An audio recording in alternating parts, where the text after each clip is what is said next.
அல்ஹம்துலில்லா. மனிதர்களையும் ஜின்களையும் உள்ள வெட்டப்பட்ட ஷைத்தானுடைய தீங்கை விட்டும் எங்கள் இறைவனே உன்னிடம் பாதுகாவல் தேடுகிறோம். அத்தியாயம் 57 ஆயத்து 19. இதுக்கு முன்னாடி பார்த்த அந்த ஒரு அத்தியாயத்துக்குள்ளே இந்த ஒரு தொடர்ச்சியும் அதை பின்தொடரக்கூடியதாகவும் இருக்குது. அல்ஹம்துலில்லா. மேலும் எவர்கள் அல்லாஹ்வின் மீது அவனுடைய தூதர்கள் மீதும் நம்பிக்கை கொள்கின்றார்களோ அவர்கள்தான் தங்கள் இறைவன் முன் உண்மையாளர்களாகவும் சாட்சியாளர்களாகவும் இருப்பார்கள். அவர்களுக்கு அவர்களுடைய நற்கூலியும் பேரொளியும் உண்டு. எவர்கள் நிராகரித்து கொண்டும் வழிகாட்டுதலை பொய்யாக்கி கொண்டும் இருக்கின்றார்களோ அவர்கள்தான் நரகவாசிகள் அப்படிங்கிறத இந்த ஒரு ஆயத்து இருக்குது. அப்போ சாட்சியாளர்ன்றா யார் அப்படின்ட்டு நம்ம அதை கவனிக்கும்போது இந்த உலகத்தில் ஒவ்வொரு சமுதாயத்திலையும் ஒவ்வொரு நன்மையை எடுத்து சொல்லக்கூடியவரை அல்லாஹ் கொடுத்துக்கிட்டே தான் இருக்கான். அப்போ அந்த இறைவன் அருளால் கொடுக்கப்பட்டுக்கிட்டே தான் இருக்குது. அப்போ அதேமாதிரி எப்படி நபிமார்கள் அந்த ஒவ்வொரு சமுதாயத்துக்கும் அவங்க நபிமார்கள் வாழ்ந்து எப்படி நன்மையெல்லாம் எடுத்து சொல்லிட்டு போனாங்களோ அவங்கள பின்தொடர்ந்து ஒவ்வொரு தூதர்களும் அவர்களை பின்தொடர்ந்து ஒவ்வொரு மனிதர்களும் வந்துக்கிட்டே தான் இருக்காங்க. நன்மையிலேருந்து எடுத்து உரைச்சிக்கிட்டே தான் இருக்காங்க. இந்த மாதிரி எடுத்து உரைக்கும்போது அந்தந்த சமுதாயத்துக்கு அவங்க சாட்சியாளராக இருக்கிறார்கள் அப்படின்ட்டு வருது. அப்போ சாட்சியாளராக இருக்கிறார்கள் அப்படிங்கும்போது அந்த சமுதாயத்துக்கு அவங்க இறைவனுடைய நற்செய்திகள் ஒவ்வொன்றையும் கேட்டு இறைவனுக்கு கட்டுப்பட்டு அந்த நல்ல உபதேசங்கள்லாம் அதன் கொண்டு அவங்க வாழ்ந்து அதில் பலனடைஞ்சு அவங்க பிறருக்கும் அதை எடுத்து உரைக்கும்போது அவங்க அந்த ஒரு சமுதாயத்துக்கு சாட்சியாளராக இருக்கிறார்கள். அப்போ அந்த சமுதாயத்தில் அவங்க சாட்சியாளராக இருந்து அவங்க நன்மையெல்லாம் எடுத்து பிறருக்கும் சொல்கிறாங்க எப்படி வாழணும், அந்த இறைவனுக்காக எப்படி நம்ம அடிப்பணியணும், இப்போ வேதம் இறக்கப்பட்டதை பற்றியும் அதில் உள்ள நல்ல உபதேசங்களை பற்றியும் இன்னும் அவங்களுக்கு கிடைக்கப்பட்ட வாழ்க்கையில் அதில் பக்குவப்பட்டதை அந்த மாதிரி விஷயங்களையும் சொல்லிகிட்டே தான் வராங்க. அவங்க எடுத்து உரைக்கும்போது அதில் அல்லாஹ் நாடியவர்கள் தவிர மற்றவங்களாம் அதை பின்னோக்கி தான் ஓடுறாங்க. அதை கேட்காமே அதை ஓடுறாங்க. அது அவங்களுக்கு பெரும் சுமையாக தெரியுது. அப்போ யாரும் அந்த மாதிரி எடுத்து உரைச்சி அது யாரெல்லாம் பின்பற்றி வந்தாங்களோ அவங்கெல்லாம் நன்மையின் பக்கம் அல்லாஹ்வுடைய அந்த அருளுக்கும் பொருத்தத்துக்குரியவராக நன்மையானவர்களாக ஆயிடுறாங்க.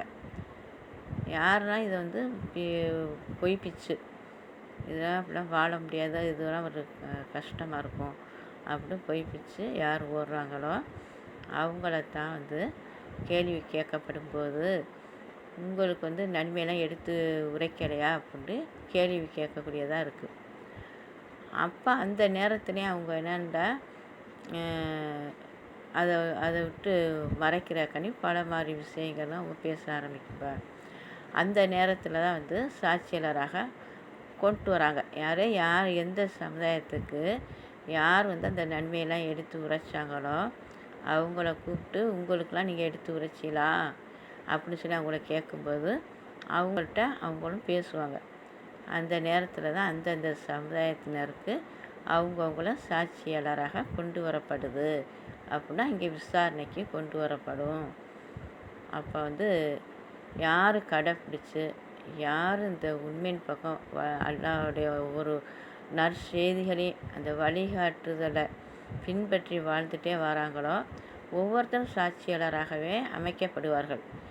ஏன் அப்படின்னா அல்லாஹ் சொல்கிறான்னா குர்ஆன்ல அவர் சாட்சியாளராக பதிவு செய்யப்படுவார்கள் அப்படிங்கிறதையும் ஆயத்தோட படிச்சிருக்கோம்.